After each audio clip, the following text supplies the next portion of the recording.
recomeço. Essa é a palavra-chave que norteia a iniciativa de quem sai de seu país deixando tudo para trás para construir a vida do zero em outro lugar. São novos costumes, nova língua, falta de oportunidades. São muitos os desafios enfrentados pelos refugiados. Políticas públicas que garantam o acesso aos direitos sociais e aos serviços públicos, além de promover o respeito à diversidade e à inculturalidade, são necessárias e têm sido motivo de discussão e preocupação internacional. E aqui na nossa cidade não é diferente. A situação dos refugiados é justamente o tema do Diálogos da Cidade de hoje. E para enriquecer nosso bate-papo, eu converso com a Cidinha Borges, que é advogada e mediadora de conflitos, e o Gilmar Tadeu, que é refugiado. Tudo bem? Sejam muito bem-vindos, viu? Obrigado pelo convite. Cidinha, queria começar falando de um termo que gera muita dúvida ainda, Sim. né? Refugiado, o que seria um refugiado, um migrante, um emigrante, apátridos também, Sim, né? Tem uma sim, diferença, não sim. é tudo a mesma coisa. Tem uma diferença fundamental, porque a depender de em que categoria se insere, é um tratamento que é dado especialmente no nosso país. O Brasil é signatário de muitos tratados internacionais e, dentre eles, o Tratado de Recebimento de Refugiados, de Estrangeiros. Isso não existe uma maneira só. Cada país tem a sua própria lei de receber os refugiados, de receber os imigrantes, os apátridas, e no Brasil também nós temos leis que recebem. Então, assim, rapidamente, eu posso dizer assim, o que é o refugiado? O refugiado é aquele que é obrigado a sair do seu país porque ele tem a sua vida, a sua liberdade colocada em risco. Ele é vítima de perseguição, ele não tem condições de estar naquele país, ou em grupo, ou até mesmo individualmente, por questão de religião, questão política, qualquer que seja a questão. Já o imigrante é aquele que vem do país, ele atravessa a fronteira e busca de um trabalho, de uma oportunidade nova, de uma melhoria da condição de vida, de um estudo. Ele não tem motivos que o obriga a deixar o país. Ele deixa por vontade própria, por opção. Ele quer sair daquele país e ir em busca de uma outra realidade. O apátrida é aquele que ninguém quer, é aquele que não tem nacionalidade nenhuma. Ele não é aqui, ele não é daqui, ele não é de lá. Onde que acontece isso? Por exemplo, vamos pegar um país em que vai fazer a independência. Então, determinado grupo daquelas pessoas que estão ali naquele país não são reconhecidos como nacionais.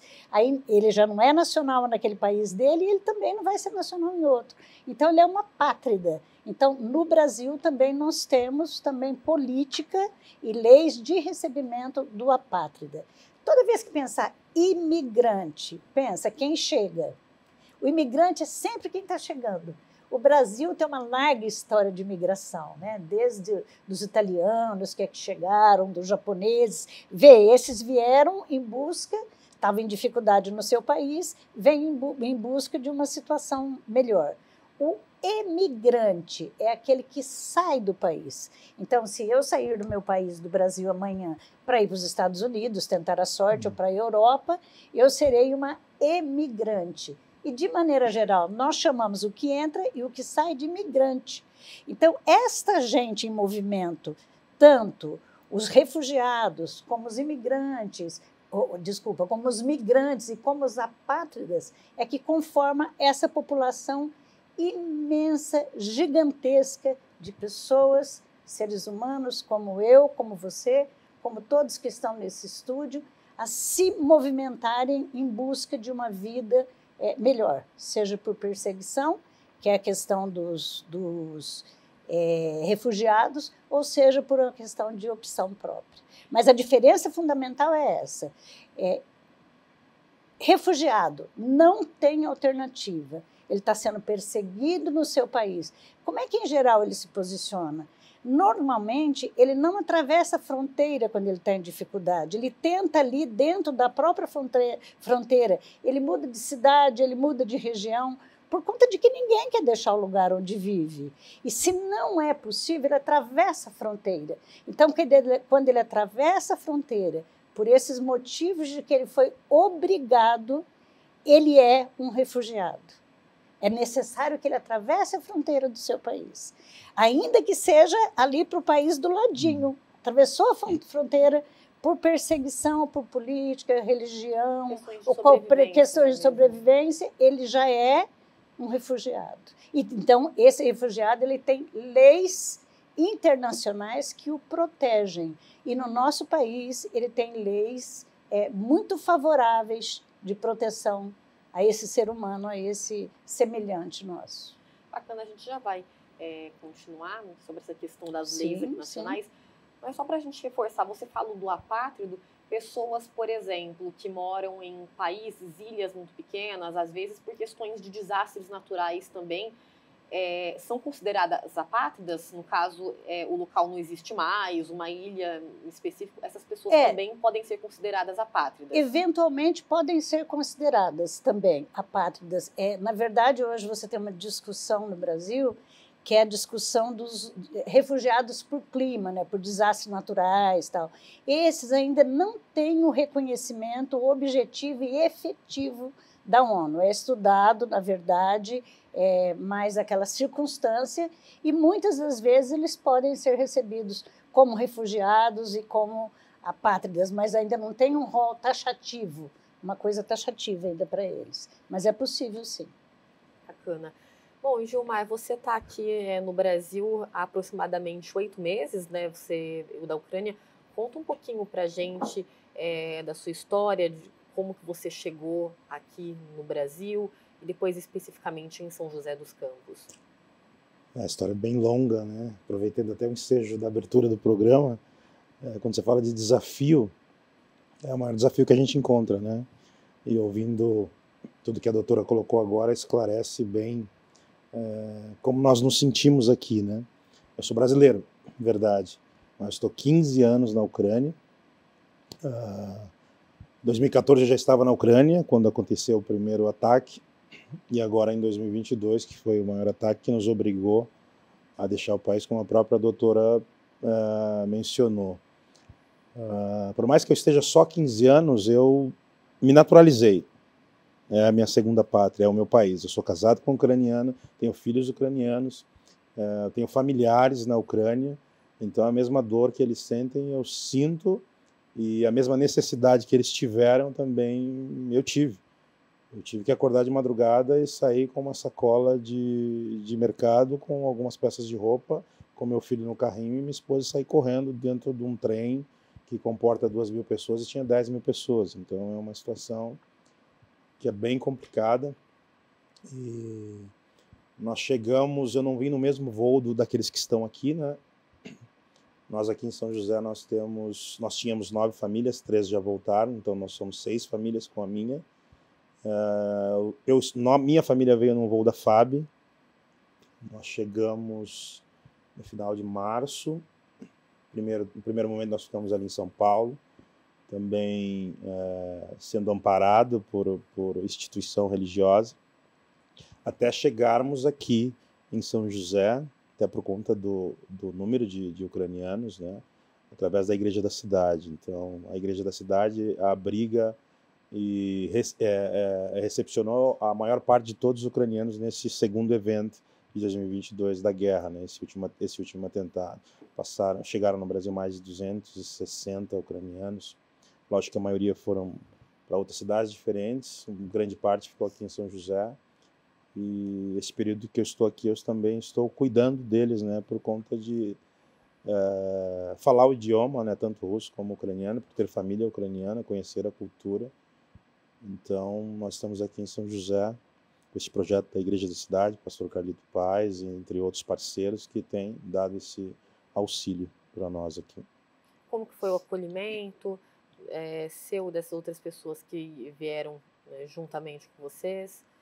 Na verdade, nós encontramos um abraço no momento mais difícil que nós precisávamos, né? Eu sei que existem várias cidades que fazem esse trabalho com refugiados, né? Mas especificamente aqui em São José foi o lugar onde nós encontramos não só abrigo físico, né? Nós encontramos o conforto, porque quando você fala de guerra, eu costumo dizer, não é privilégio, né? Mas só pode falar de guerra quem viveu guerra, né?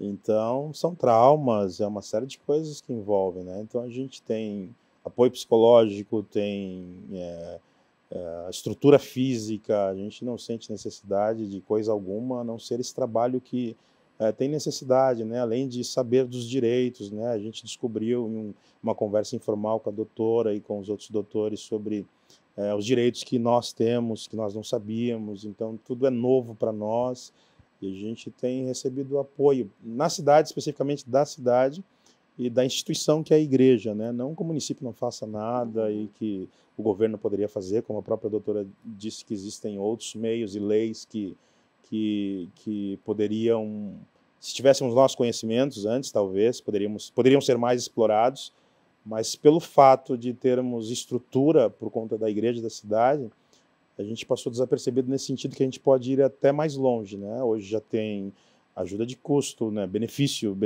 dado pelo governo, de parte financeira. Encontramos algumas dificuldades ainda, por exemplo, questão de encontrar colocação, porque é um profissional que era profissional lá, ele precisa dar continuidade da vida dele aqui, né? Eu tenho a minha profissão, é lógico que eu tenho outros afazeres aqui e a prioridade hoje é cuidar deles e da minha família também.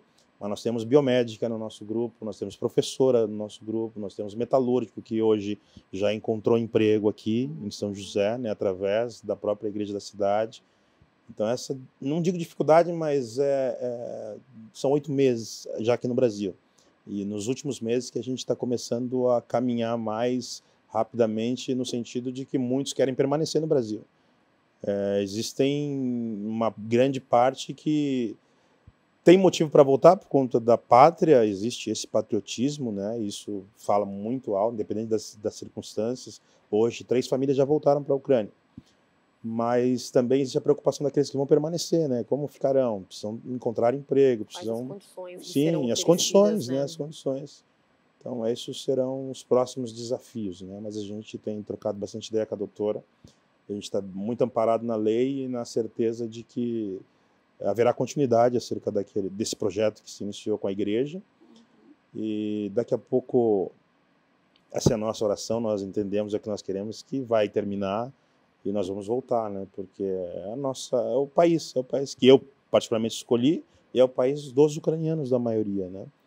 Uma parte fica, né, definitivamente, até porque perdeu tudo lá, né? Existem famílias tem uma família, por exemplo, que chegou aqui e na primeira semana o filho morreu na guerra, né?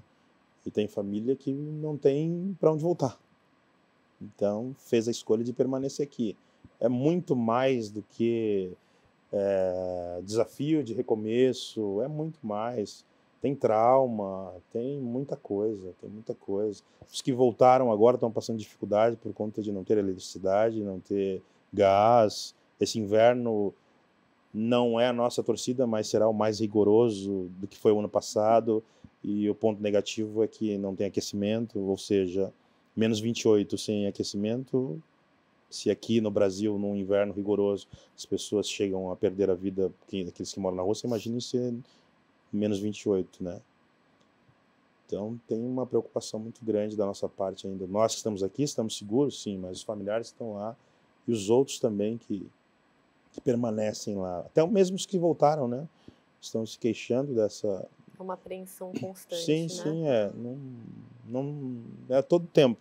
O que diminui, é verdade, é o acesso às notícias, né? Que a gente tem que até trabalhar com eles nesse sentido. Nos primeiros meses era todo dia com o smartphone e olhando as notícias. Não vem notícia boa.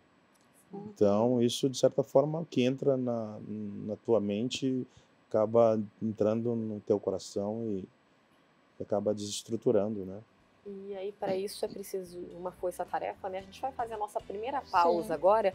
E aí, no próximo bloco, a gente vai falar um pouquinho sobre as políticas públicas que vêm sendo feitas e que são necessárias para acolher os refugiados também. Não sai daí que o Diálogo da Cidade volta já já.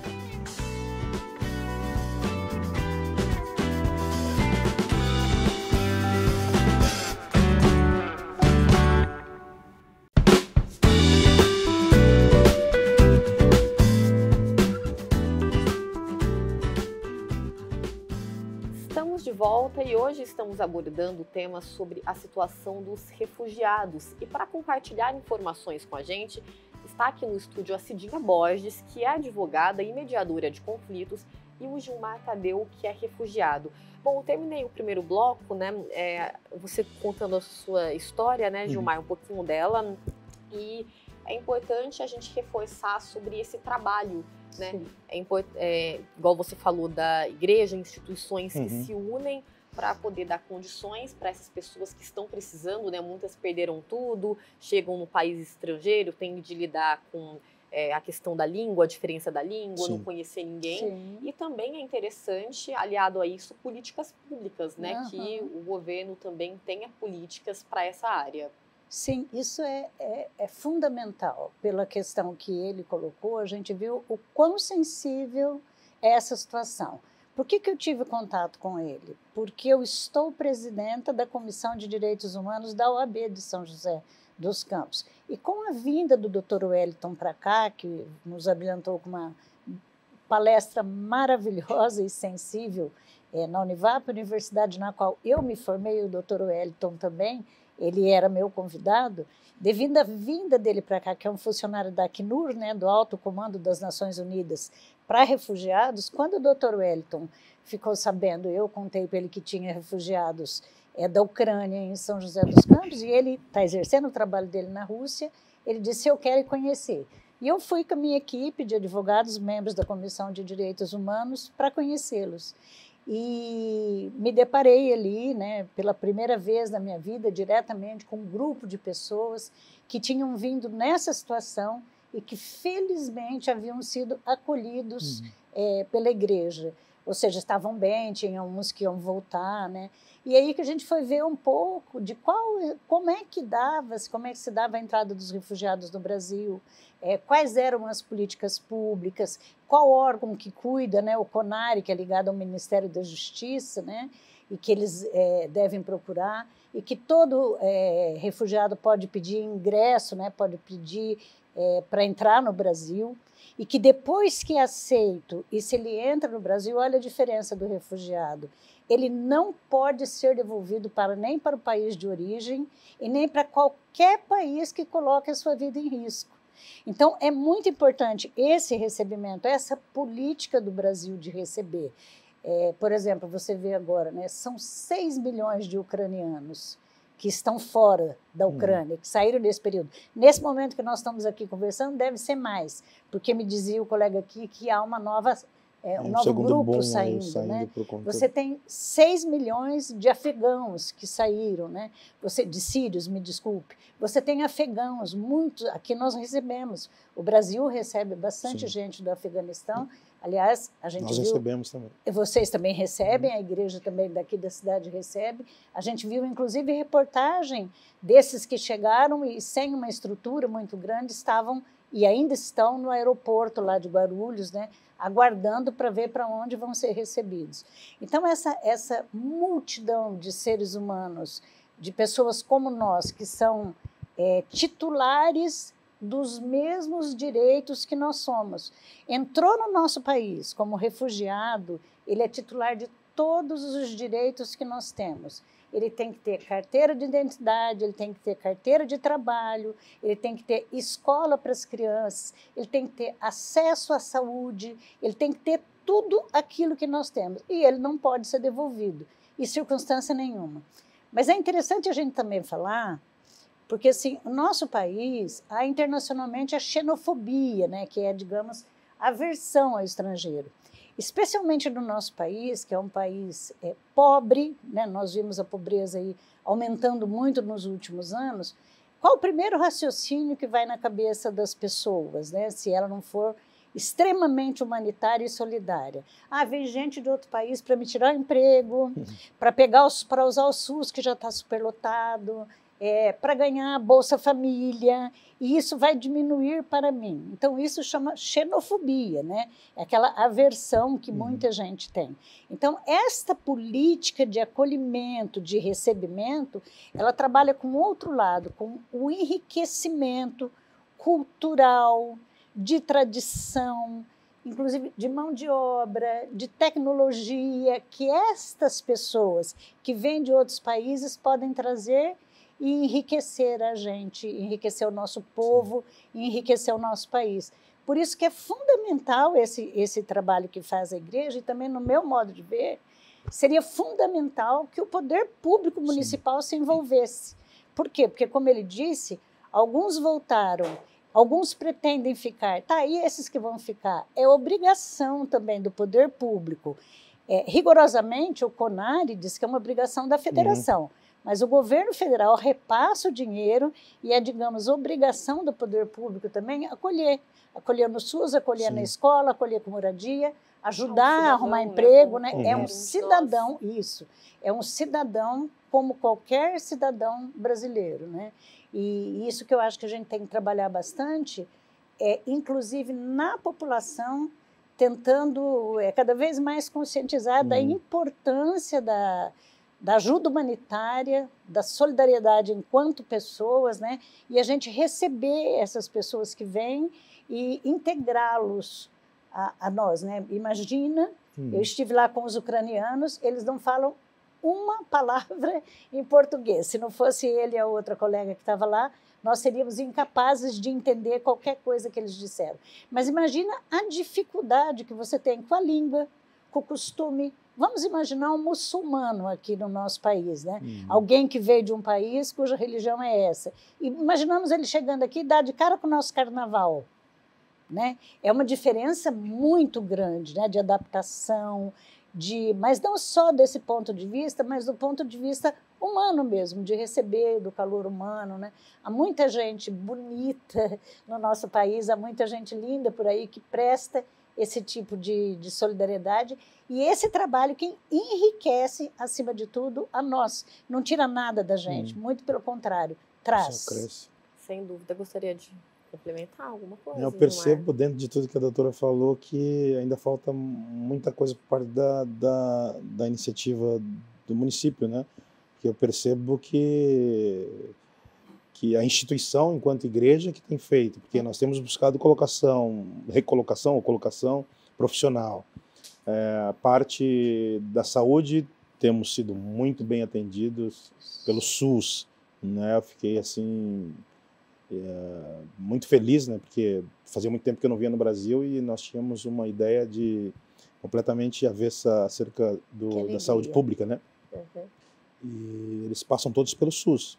Fora a parte odontológica, que também aí entra voluntários, porque a gente teve no início também uma mobilização de profissionais de alto nível, de doutores e médicos e dentistas que estão prestando esse tipo de serviço de maneira voluntária, estão doando um dia da semana para cuidar de todos os ucranianos, sendo que também seria por direito, né, que tivesse essa assistência. E se não fosse a igreja, enquanto instituição, a igreja da cidade, e os voluntários que estão trabalhando, talvez ficaria até um pouquinho mais difícil. Eu não posso deixar passar batido, embora que para muitos possa ser, sei lá, não quero ser leviano, nem tampouco de maneira pejorativa, mas eu percebo que quando nós chegamos aqui, era meio que moda, né? Talvez não seja esse termo, você pode usar um outro termo, mas todo mundo queria ajudar. Todo mundo queria fazer alguma coisa. Se em algum lugar as pessoas, não precisa pagar, não estou falando acerca disso. Mas existia um foco, uma preocupação. Quando para de noticiar acerca da guerra, principalmente nos veículos de informação, dos grandes, fechados e os abertos, subentende-se que a guerra terminou, que eles não precisam de mais estou falando de foco, de holofote, de cuidado. Porque muitas pessoas perguntam para mim, eu estive semana passada lá, Gilmar, a guerra acabou, então não acabou, está pior. A necessidade ainda é emergencial, existe atenção, ainda precisa que haja atenção, cuidado. Eles estão querendo ficar aqui, eles precisam trabalhar, né? A igreja tem... vida, né? Sim, a igreja está dando todo o suporte, mas vai chegar um momento que nós vamos precisar de parceiro também, vamos precisar de ajuda também. Em uma cidade como essa, eu morei em todos os lugares do mundo, você possa imaginar, em cidades diferentes. Essa cidade é uma das melhores cidades que eu já estive, assim. Então, com uma estrutura como essa, de repente, eu acho que é um momento de voltar de novo a atenção, não só para os ucranianos, mas para os refugiados, né? Eu digo os ucranianos porque eu estou representando os ucranianos, mas existe uma necessidade de uma atenção maior aí, até porque foi feito um plano no Brasil todo, que é de 1 ano. Este plano chega em março, ao final. É lógico que aqueles que quiserem permanecer, a igreja vai dar todo o suporte, continuar dando para busca de colocação profissional, para que eles possam dar continuidade à vida deles. Nós temos aula de português todos os dias, é verdade, existe a dificuldade. Eu também demorei muito para aprender o ucraniano e o russo.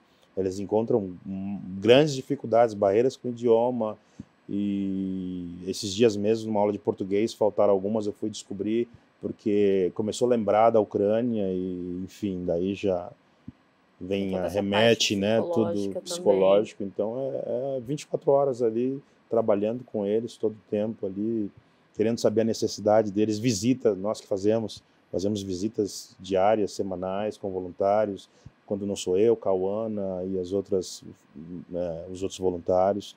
Amanhã chega uma família de ucraniano aqui em São José, vamos recepcioná-los às 8 horas da manhã, fazer um café para eles se sentirem em casa. O que nós fazemos é que, desde o início que o pastor Carlito Paes falou, vocês possam se sentir em casa, por mais que não seja a casa de vocês. Então a gente tem esse esforço diário para que nós possamos nos sentir em casa, né, mesmo distante, uma vez que não tem condições de voltar agora, né? Sim. E para a gente até complementar esse assunto, eu fui até uma instituição de ensino superior aqui de São José dos Campos para acompanhar a palestra do Wellington Carneiro, que trabalha na Rússia com a questão dos refugiados. Então vamos assistir para a gente entender um pouquinho mais sobre essa situação, e aí depois, na volta, a gente comenta. Eu estou aqui no centro de São José dos Campos, numa universidade de Direito, onde acabou de acontecer uma palestra com o doutor Wellington Pereira Carneiro, que é trabalhador humanitário das Nações Unidas. Ele atualmente mora na Rússia e se formou em Direito aqui na cidade de São José dos Campos. Bom, doutor Wellington, queria que o senhor primeiramente avaliasse de uma maneira mais ampla qual que é a situação aqui na região, sobretudo em São José dos Campos, em relação às políticas para os refugiados. Olha, aqui em São José dos Campos nós temos um grupo importante de ucranianos que vieram com o apoio de uma igreja, e eles estão fazendo um excelente trabalho. Obviamente não é um trabalho que é do município, é um trabalho voluntário de uma comunidade, mas é muito importante que a comunidade também tome posicionamento e abra as possibilidades de receber também refugiados. Eu acho que é uma iniciativa excelente que deve ser apoiada pelo poder público. O senhor bem mencionou que o trabalho de vocês não é estritamente político, ideológico. Claro que vocês que tem algumas situações que é mais fácil, fica mais fácil ou mais difícil.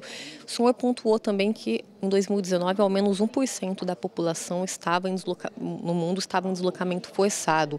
A questão dos refugiados é um assunto que está atualmente agora muito nas rodas de conversa, está bem em ascensão, visibilidade. Como que o senhor, as perspectivas futuras, o que o senhor acredita que a gente tenha neste momento? Olha, nós temos um número sem precedentes de refugiados no mundo nesse momento, né? Essa porcentagem foi o informe de 2019. Depois disso nós tivemos a crise da Ucrânia, que gerou mais de 6 milhões de refugiados, um número muito maior de deslocados internos. Então a situação no mundo é bastante preocupante. Nós temos um déficit de 700 milhões de dólares com relação para atender necessidades básicas do refugiado no mundo, e obviamente com esse aumento da conflitividade e o conflito da guerra da Ucrânia está exercendo um papel de pressão muito grande sobre todos os países que recebem refugiados ucranianos e sobre a própria comunidade internacional. Um número sem precedentes de refugiados é uma situação realmente muito preocupante. Esse assunto precisa ser colocado em pauta muitas vezes para a gente tentar ter uma situação melhor. É preciso colocar em pauta porque existe muita confusão com relação ao tema de refugiados e existe uma politização do tema de refugiados, ou seja, o tema de refugiados não é um tema político, é um tema humanitário. Infelizmente, nós temos aí várias correntes explorando o tema de refugiados num sentido de deterioro mesmo dos valores humanitários mais básicos da civilização. E é preciso preservar, é preciso preservar esse espírito democrático de receber os refugiados, espírito humanitário de acolher a pessoa que está sofrendo perseguição por razões de raça, nacionalidade, opiniões políticas em outros países. Isso não é um tema para ser explorado de forma política, é um tema de valores básicos de humanidade. Porque são vidas e futuros que estão em jogo, né? Muito obrigada pelo tempinho que o senhor disponibilizou para conversar com a gente. E agora nós voltamos para o estúdio do Diálogos da Cidade. É isso aí. Bom, a gente vai agora por um rápido intervalo e na volta a gente comenta sobre essa reportagem e continua falando sobre a questão dos refugiados. Não sai daí que o Diálogos da Cidade volta já já.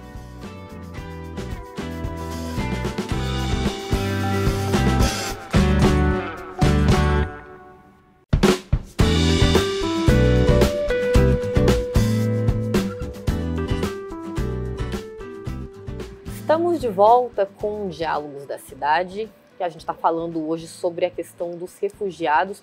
Bom, a gente exibiu a reportagem com o Wellington no fim do último bloco. Eu quero voltar falando, o Brasil tem uma lei, né, que dá respaldo para os refugiados, é uma lei de 1997. Tem um dado também que desde 97 o Brasil recebeu mais de 60 mil refugiados. Sim. E só no ano passado foram reconhecidos mais de 3 mil refugiados aqui no país. Queria, Cidinha, começar com você. Nesse tempo, o que você acha, nesses mais de 25 anos, o que mudou, né, com essa lei de antigamente para agora? Esses quase 30 anos, né, podemos dizer assim. A lei é a Lei 94, 74,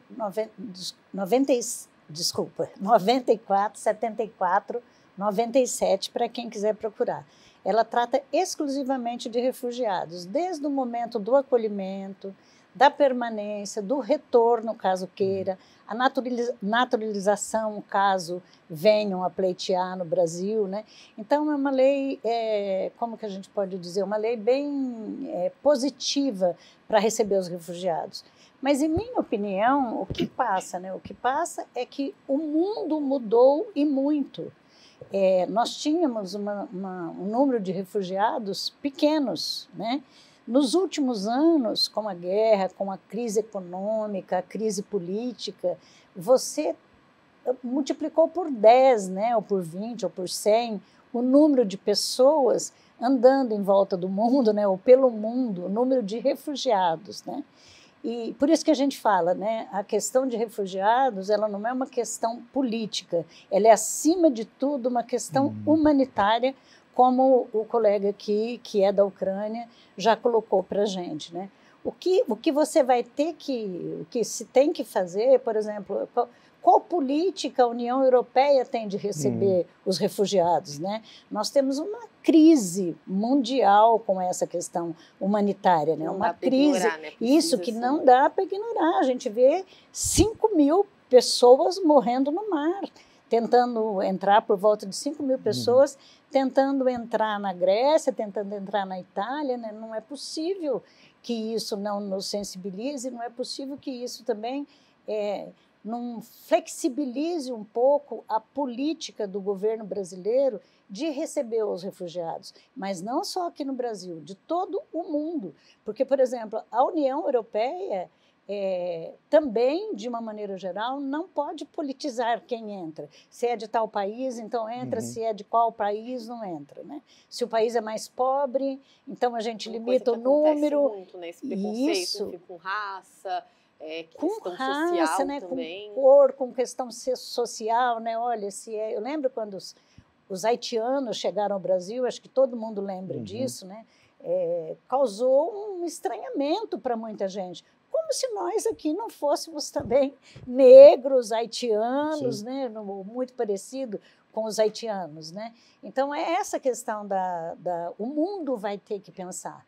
Não é o Brasil, o mundo, ante essa nova realidade de Afeganistão, de Ucrânia, de Venezuela, né, de Haiti. O mundo vai ter que repensar como a gente faz para não deixar que esses semelhantes morram no mar, morram de fome, morram de frio, né? E mais do que recebê-los, é recebê-los e preservá-los, né? E ter uma política, e isso, criar uma estrutura que os receba, né? Não pode o poder público ignorar. Sim. Então, se eu estou aqui, se está universidade, por exemplo, aqui no Brasil, tem umas coisas bem interessantes acontecendo agora que depois eu passo para vocês. Diversas universidades, a Unesp, mesmo a USP, abriu curso para os refugiados que estão no Brasil, né? Inclusive para os ucranianos. Isso é muito importante. Mas como que eles chegam lá, né? Primeiro eles têm que aprender, né, a falar, primeiro eles têm que se ambientar, né? Então, nesse sentido, eu acho que é uma mudança que vai ter que ser no Brasil, mas também no mundo, e principalmente ali na União Europeia, que vai ter que rediscutir uma política de refugiados que competirá a ONU, né, diversas organizações internacionais. E uma situação dentro desse dado que preocupa, né, Gilmar, é que mais da metade são crianças e adolescentes de 5 a 14 anos, não é mesmo?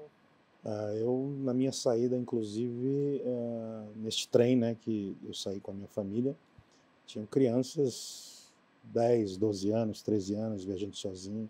Você imagina uma plataforma de uma estação de trem com mais de 5 mil pessoas na plataforma, 4 mil dentro da rodoviária tentando entrar na plataforma e mais 10 mil na rua para entrar. Então, aqueles que não conseguem acesso, digo as mães, porque homem não poderia estar ali, né? Eu sou um caso assim de milagre, porque eu sou ucraniano.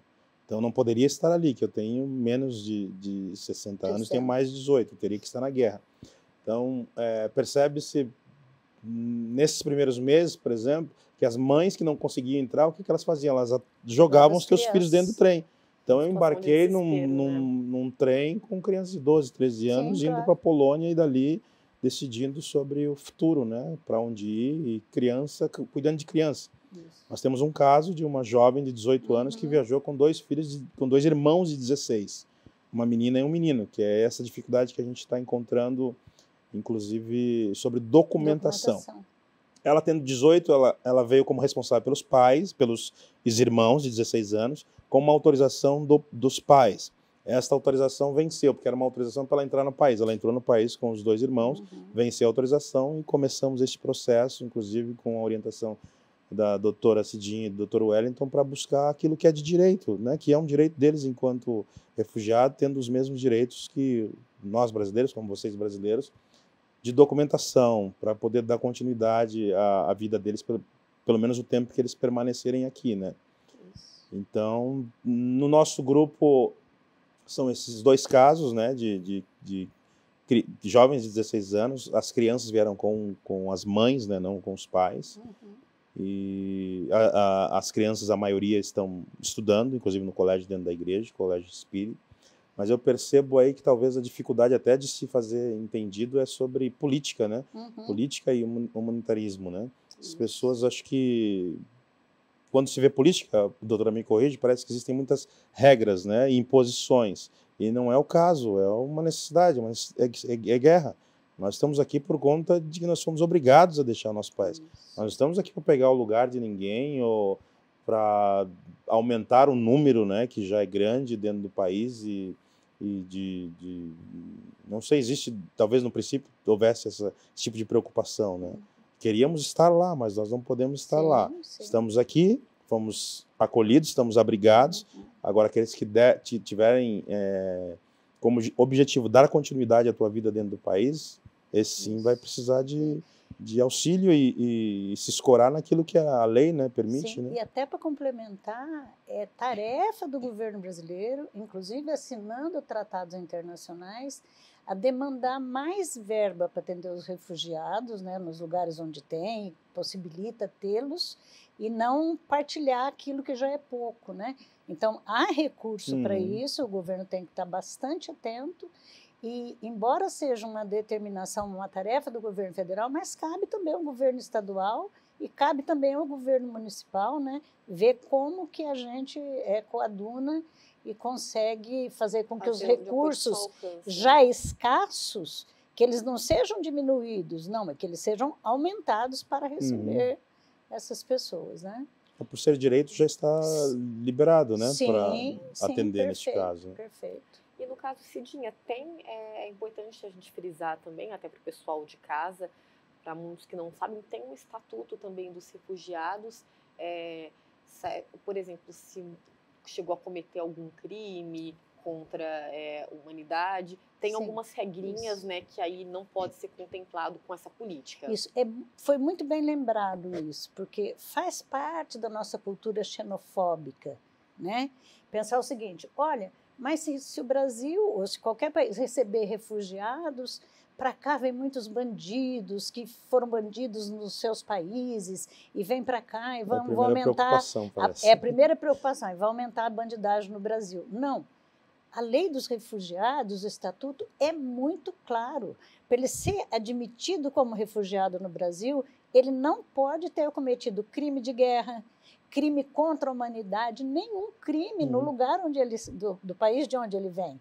Então, essa é uma falácia, né? Que as pessoas acham, para cá vem todo quanto é tipo de gente. Não, para cá vem seres humanos que não cometeram nenhum crime no seu país, ou ali junto à sua nacionalidade. Isso é importantíssimo que as pessoas tenham claro. Sim, perfeito. Bom, a gente está chegando já, né, na reta final do programa de hoje. Vocês gostariam de fazer alguma colocação em específico para concluir? Cidinha, Gilmar? Pelo que eu faço é não fechar os olhos, né? Principalmente baseado agora nesse não digo final de projeto, né? Graças a Deus a gente conheceu a Cidinha e a doutora Cidinha e o Dr. Wellington, a gente está bem respaldado naquilo que é lei. Não fechar os olhos porque a guerra não terminou. Este é o primeiro, eu acho que é o mais importante, por mais que não esteja sendo noticiado. Muito pelo contrário, existe a possibilidade de um segundo boom que eu digo talvez não saia, 5 milhões saíram, mas as pessoas estão voltando para suas casas, estão se deparando com uma situação bastante complicada. Então elas estão voltando novamente, talvez não para o Brasil, para um país mais próximo da Europa, ou seja, não terminou a guerra ainda. Existe a necessidade ainda de uma atenção especial, seja com os ucranianos, com os afegãos, tem afegão também em Morongaba, que a gente também tem dado assistência. Então não terminou. Está longe da normalidade, né? Está longe da precisam normalidade. Ser acolhidas, sim, existe essa necessidade de... Assim como foi no princípio, eu acho que nada mudou, acho que as pessoas tiveram as mesmas práticas, né, de olhar, né, com amor e com preocupação, sempre foi assim, as pessoas sempre dispostas, disponíveis. Essa cidade aqui é uma cidade aqui que vi pouca cidade igual no mundo, assim, de pessoas você nem conhece, às vezes você está no mercado, você encontra, você cuida dos ucranianos, poxa, Deus te abençoe, como a gente pode ajudar? Né? Aqui em São José, o que a gente pode fazer? Então existe essa preocupação, que o governo também continue com essa preocupação, município, enfim. Que esse espírito continue, né, Cidinha? A gente estava falando dessa questão de sensibilidade, fala-se muito do brasileiro, que é um povo acolhedor, mas não tem que ser só quando lhe convém, né? Em todos os sentidos. E é mesmo, né? Não é à toa que a maioria dos refugiados, ou grande parte dos refugiados que vêm para o Brasil, gostariam de ficar aqui. Porque é, de fato, um país maravilhoso, de um povo maravilhoso, e que tem que, no meu modo de ver, desenvolver também um pouco mais essa questão dessa solidariedade, né? Dessa questão humanitária. A OAB de São José dos Campos estará atenta, estará acompanhando, para nós também, digamos aí, foi uma coisa nova, né? E a partir daí nós estamos aprendendo, exercitando não só a solidariedade, mas como os princípios de direitos humanos mesmo, porque qualquer refugiado no Brasil, a primeira coisa que ele tem que ter respeitado é os direitos humanos.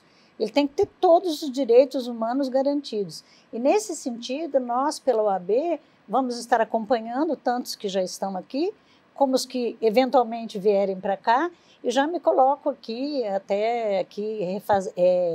reafirmando para ele que nós vamos, junto ao Judiciário, verificar essa questão da documentação dos menores refugiados que estão aqui em São José dos Campos e junto aos advogados congregados na Ordem dos Advogados do Brasil, na seção de São José dos Campos e mesmo nas outras cidades aqui do Vale do Paraíba, de São Paulo, né, nós somos da OAB São Paulo, nós faremos um trabalho voltado para essa questão dos refugiados, nossos irmãos que serão bem-vindos sempre aqui conosco.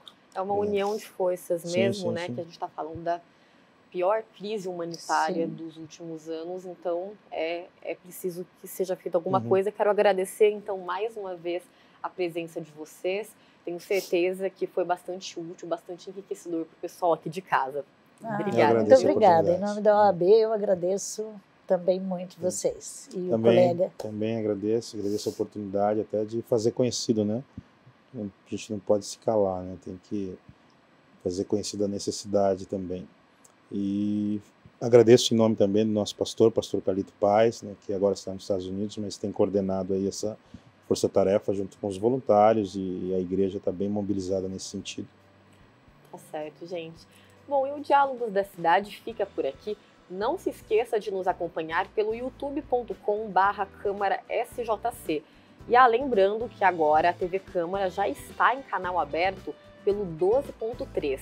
Lá tem uma programação variada para todos os gostos. Então a gente se vê na semana que vem. Tchau, tchau!